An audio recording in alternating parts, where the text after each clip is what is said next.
It's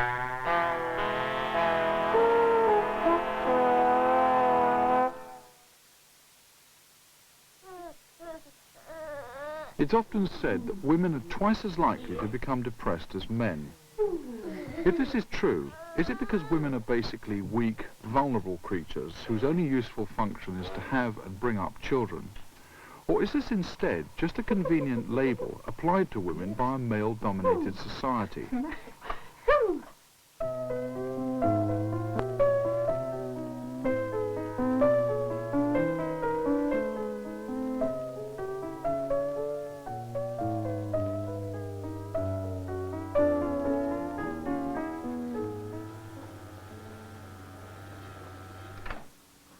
In this program, I'm going to be taking a look at women, but not in the way that you might expect, because quite frankly it would be wrong for me as a man to talk about women's feelings and expectations, because I am a man and I can't possibly know what it's like to be a woman, and for that matter a depressed woman. So to help me, I've brought in Dr. Judy Greenwood, a community psychiatrist and former GP, who I think can come in and give us a much more accurate picture of what it's like to be a woman. Judy, I've got 5 women here on the screen. Now, I want to make what I consider to be a chauvinist statement. It seems to me that women are stereotyped according to age or sex or whatever. Now, at 18 years old, a girl's got to have a boyfriend. At 25, she's supposed to have thought about having a baby. By the time she's reached 30, if she hasn't had a child, she's a bit odd or strange. Once a woman gets into her 40s, she's supposed to have a happy family and comfortably set up for older age. 50s, we start talking about menopause and that kind of thing. Now, is that unfair to women? And is that the sort of thing that men should be criticised for thinking? Well, it sounds all very depressing for a start. I mean, it's not really surprising that we get twice as depressed as you men when you catalogue a thing like that. I mean, it's very hard. People can only generalise about these things, but there's no doubt that girls are brought up differently to boys right from the beginning. I mean, little girls are treated differently in prams to little boys, and mums are different to daughters than they are to sons. And I think that's very important that we women have a female bringing us up, which is the same sex. And there's always that bit of rivalry, I think, goes on. And it does, I know, in my own home with my own daughter. And it's quite different. You're the blue-eyed boy. You've always got the mother perhaps vaguely favouring you. So I think girls grow up with their self-esteem a little bit questioned because of that. And then there's all the business about being passive and feminine, all the well-known sex role stereotyping, as it gets called, all the time, where we're not meant to be going out climbing trees and playing football. We're meant to be sort of doing passive things and looking feminine and pretty. And if we're at school, we're somehow not expected to compete the same way that you all do. And then I think really it's probably at its most difficult when girls get to teenage, and all the work shows that that's when girls' intellectual performance tails off, because now we're suddenly faced with this ghastly choice. Are we going to be feminine and attractive and try and attract you men, or are we going to be clever and compete with you, which means that we're not going to get a man? And that's certainly something I remember very vividly when I was 18. Very real conflict. The conflict between brains and beauty is very real and must be very depressing for women. However, this subject has been so overdone by press and media in recent years that it's almost lost its meaning. Nice soft light, nice soft feeling there. Take the fashion business, for example. You can pick up any of the glosses and find the same images of beautiful girls in fabulous clothes as you did 10 years ago. The clothes may have changed, but the image of perfection hasn't. In other words, we seem to pay lip service to the issues, while in practice the situation has remained unchanged. Have you got any warm powder? For example, it took over 2 hours to transform Vanessa into a fashionable, though carefully contrived, image for public consumption. Don't you feel sometimes that the perfect woman in the magazine is not the woman that you are? Oh, certainly. I'm not at all like, you know, how I'm portrayed in pictures, because, I mean, you're almost acting when you're doing pictures, really, because, you know, I just wear jeans and T-shirts, whereas often I'm wearing really sophisticated clothes, but, you know, you're selling a certain image, and, I mean, one day I might be working for a magazine, one day for a catalogue, and so each, you know, day in, day out, you're a different thing, totally. But knowing what goes into the pictures, you realise that it's it's all just an image, it really is.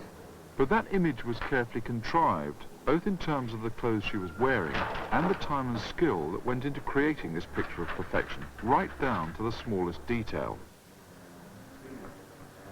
But how fair is this kind of image creation to women? I asked June Marsh, fashion editor of Options magazine. Well, actually, I think that's a typical male thing to say. I mean, what I try to do for that magazine is to give the women that read the magazine ideas, information ideas, and I feel that the majority of women do want to look as nice as they possibly can, and I'm not trying to project the perfect image anyway for them. I mean, to me it's a job like any other. The fashion industry is an industry like any other industry. But is it? The fashion industry isn't like making ball bearings. It's about selling images, which it's hoped women will aspire to. I asked a group of women's counsellors if they thought that was right. To some extent, yes, I agree with that. But I also think that it could make women feel very inadequate. How does it make you feel? These beautiful girls, these perfect women. Doesn't really bother me very much. I think it may have done at one time, but it certainly doesn't bother me now. I think it depends on how happy you are in your situation.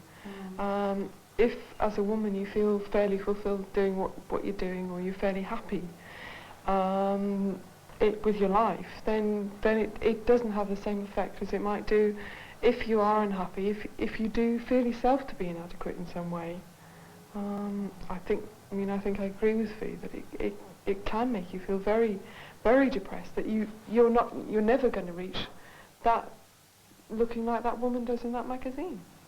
Just a little bit of warm face. But why on earth should women feel that they have to look like Vanessa in the first place? Or for that matter, any other image of so-called feminine perfection? Right, we want happy pictures here. Nice happy photographs. Happy, really? Yeah. Not smiling, but... Okay, thank you. You know what I mean. Happy pictures? Well, I don't mind admitting that Vanessa looked pretty good to me, whether she was happy or not, because I was viewing her as a member of the opposite sex. However, if I was a woman and felt a bit overweight, would I have viewed her in the same way, or would she have depressed me? I hope not. I mean, it's my feeling that if someone is overweight and, you know, very far from perfect, they don't actually want to open a magazine and be reminded of that. I mean, magazines shouldn't intimidate people, but then on the other hand, they don't want to pay 60p for a magazine to be depressed. You know, I mean, I think if they saw someone who looked exactly just like, you know, like them, then I think that would be more depressing for them. But doesn't every woman have a sense of insecurity about herself because of the portrayal of women in the media? Oh, sure. I mean, this morning I didn't have time to wash my hair last night, no. I mean, I didn't feel anywhere near perfect to sort of be shown on television. But isn't that the lovely thing about, you know, being honest? I mean, in a sense, are we being dishonest by what we're portraying about the perfect woman? I think you've got it all wrong. I really don't think that we're trying to portray the perfect woman. But it does seem to me that after 2 hours of careful preparation in which attention was lavished upon Vanessa by a team of makeup experts, it's hard to imagine that anything other than perfection was intended. The point is that we all learn to identify with images and to judge ourselves against them, which is why we feel good when we're slim and can get into those nice clothes, and bad when we can't. Some women get depressed because they feel they don't match up to the images portrayed in magazines. But then it's worth remembering that if every woman had a team of experts to make her up each day, she'd look $1 million too. Keep that, darling. That's lovely. Very good.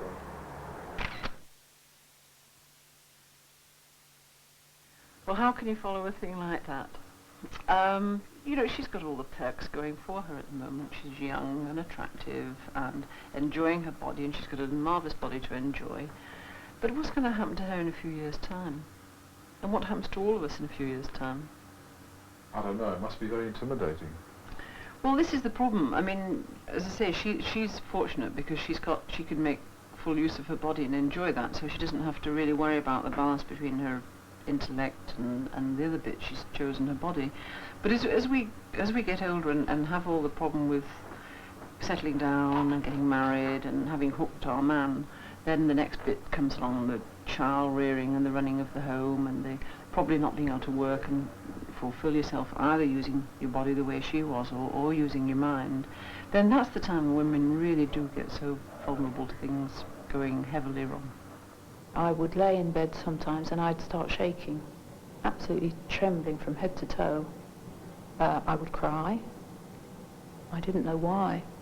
I would look for a reason. I would try and think, it must have been that. But there's very rarely a single reason for depression. In Sue Chipchase's case, it may well have been the result of a hysterectomy, on top of all the pressures of having to devote herself entirely to her children, her husband and her home. I finally went to the doctors for something else and broke down in his surgery. And I think I was lucky. I found a very good doctor that listened. If men had to go through the sort of experience, say I had to go through the sort of experience you'd been through, do you think I'd cope with it? I don't know. I think perhaps you have more experience by going out to work, which perhaps might make you more able to cope. I think men are able to cope with teenage problems. They perhaps don't worry as much about the teenage children. Tell me, I mean, that's quite interesting what you just said. I mean, how important is going out to work? I got to the stage when, yes, I needed to go out to work. The children didn't need me, and that was quite a blow to my feminine ideas. I wasn't needed in the home as much. And I got a part-time job just during the school term. That helped a lot. Yes, I think that kept me going. I became a very good actress. I could go to work, and I think I acted fairly normally. While at the same time? While at the same time at home, I was another person. What about your kids? How did they react to you? They steered clear of me as much as they could. They went out of the house as much as possible. They went round to friends. They didn't bring friends in at that stage. They wouldn't have dared. Just kept away from me. I imagine that probably reinforced your own self-doubts. Yes, I felt very inadequate, certainly. I wasn't coping anywhere. But being a mother is itself a very tiring and stressful occupation, quite apart from having to cope with the difficulties of running a home. And on top of this, there's another major pressure. And that is to be sexually attractive and desirable. Every day, women are confronted by sexual images telling them what they have to look like to please men.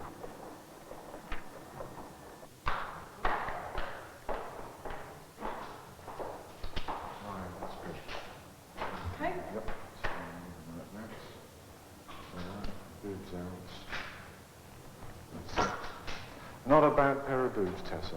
I know. Very good. Statements like that reduce women to pieces of meat. What turns men on can actually depress women because they are constantly being asked to match up to these images. But look at it another way. If the newspaper that printed these pictures was run by women, and instead they published pictures of naked men, then wouldn't we men lose confidence in ourselves and start feeling depressed? But the reality is that women are forced to live with the conflicting stereotypes of child rearer and sex object. Is this fair? Give us a really pouty, sexy shot. No, I don't think it's fair. I think that stereotypes women into playing those roles.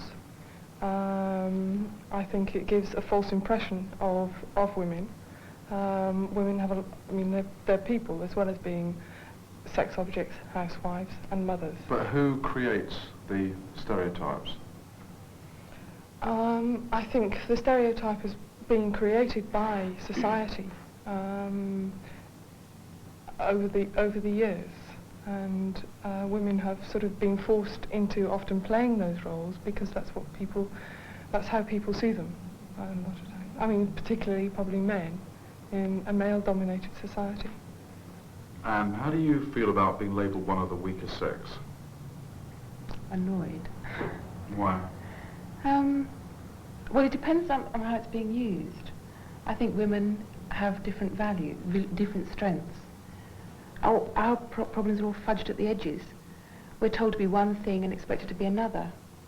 Whereas men have it seems to me, have very clear-cut pressures on them. They have pressures to be good, to be successful, to be strong, masculine, whatever that means. But they have clear-cut pressures. Our pressures are all interwoven with each other. We're supposed to be beautiful and feminine, but then again, we're supposed to manage a household and have children and being a mother and being at home means 20 different jobs a day. So the image of women as the weaker sex seems rather inappropriate when you consider how tough they have to be in fulfilling all these different roles. So why then are they still considered the weaker sex? But you see, we are more depressed. We have more symptoms than men. So that makes us look as though we're weak because we're passive and we're not assertive and we let you get away with murder and, because we behave as though we're weaker. But my guess is that if you were all put in our position, left at home, and we were all out here doing the big things, that you'd be feeling like us. And that actually, right. I mean, I can imagine that if a man was left at home to look after the children, he'd be terrified. So, what's the answer? This is what women have got to ask themselves, because here we are, it looks like we are the biological caretakers and probably will have to be for some time to come. What can we do to make ourselves feel more stimulated and feel more rewarded and fulfilled in whatever lifestyle we choose to lead, but that we have to make the choice rather than it having to be chosen on our behalf by other people? But when you have no real choice about bringing up children as V did, what does it feel like? Very frustrating. I think frustrating is the only way that I can describe it. Especially when one is conditioned that one should have these these very strong maternal feelings. Personally speaking, I didn't have very strong maternal feelings and I felt very resentful to a certain extent. Although I dearly loved my children, but I felt that I had other things to do and was only waiting for the time when they grew older so that I could actually do what I wanted to do. How much of a myth is this idea of having to have maternal feelings? I'm growing more to feel that it's quite a large myth, quite a big myth, actually. But I think a lot of women are very frightened to actually admit that they aren't very maternal. And it's pure conditioning. The one thing that clearly distinguishes women from men in relation to depression is the influence of their hormones. Well, there's very little doubt that we are very different to men because we do have, a hormone cycle that goes on from the age of 13, 14, right the way through to 50, where every month, predictably, our body's hormones change and some rise and some fall, and this has a marked impact, particularly at times like puberty when we're first getting going, and then when we have children, when we're having babies, there's no doubt that big, massive changes in hormones occur then, and that's when women are very prone to getting the puerperal or postnatal depressions. And then again at the menopause, where there seems to be more depression at that time of a woman's life again. Now, nobody's really proved whether it is the hormone changes that produce those sorts of depressions or whether in fact it's the sort of social changes that go on, because both when you've had a child and at the menopause, there's a whole pile of changes in your life, in your sort of concept of yourself and in your whole life. But at the same time, there are these very major changes happening in hormones inside your body. It's probably a combination of the two. Did you find having a hysterectomy difficult to cope with? Not straight away. For the first year, I felt physically much better. It was after the first year that I began to feel that I perhaps had made a mistake. Things weren't going right. I was becoming more and more depressed. I wasn't a complete person. I couldn't have any more children, although I didn't want any more. I began to wonder what I would do with my own children, if anything happened to them, if I remarried. What had I got to offer? How did your husband react to all this? he didn't understand at all what was happening. I had been so well afterwards that he couldn't understand at that late stage what was wrong with me. Another area where hormones are blamed for mood changes is premenstrual tension. I don't always recognise it myself because my periods are very, very irregular. And so, but I know that I get very ratty, very uptight before my period comes. And I often react in totally different ways to how I would normally.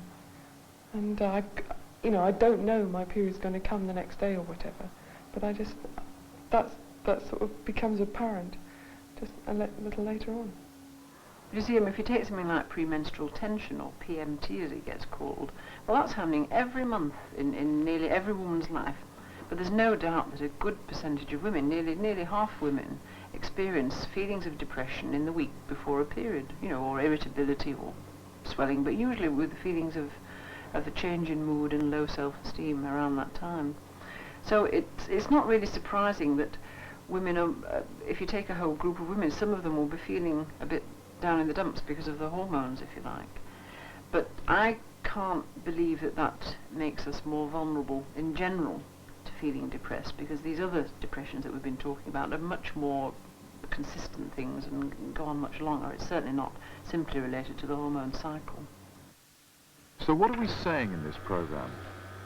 It's easy to repeat the same old cliches about women being stereotyped and how men are responsible for maintaining the myth about women being the weaker sex. The fact is, though, that twice as many women get depressed as men.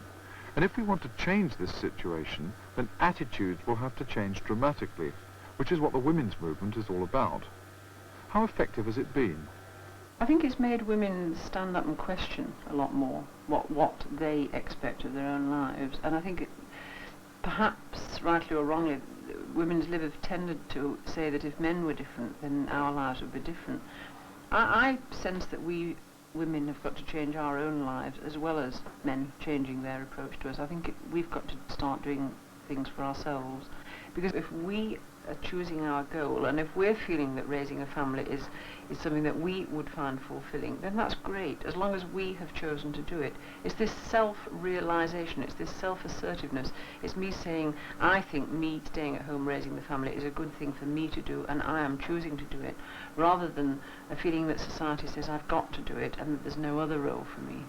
And it would be nice if women could have that sort of freedom to say, well, look, I choose to go out to work and to pay somebody else to look after the kids, without these ghastly guilt feelings coming in and that feeling that somehow you're failing and you're not doing what they think you should do.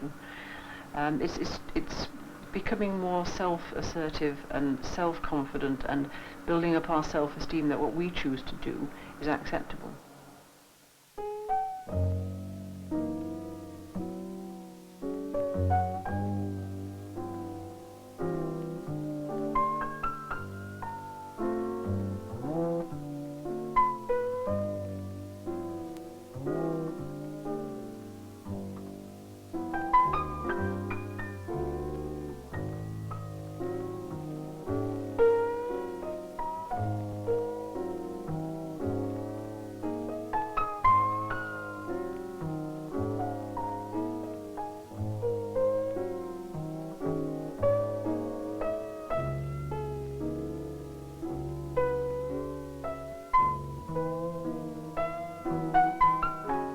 If you feel you need someone to talk to at any time, then you may like to know that we've produced a free directory of useful names and addresses covering a wide range of organisations from whom you can receive help and support. If you'd like a free copy, then please write to Someone to Talk to, Thames Books, PO Box 2LE, London W1A 2LE.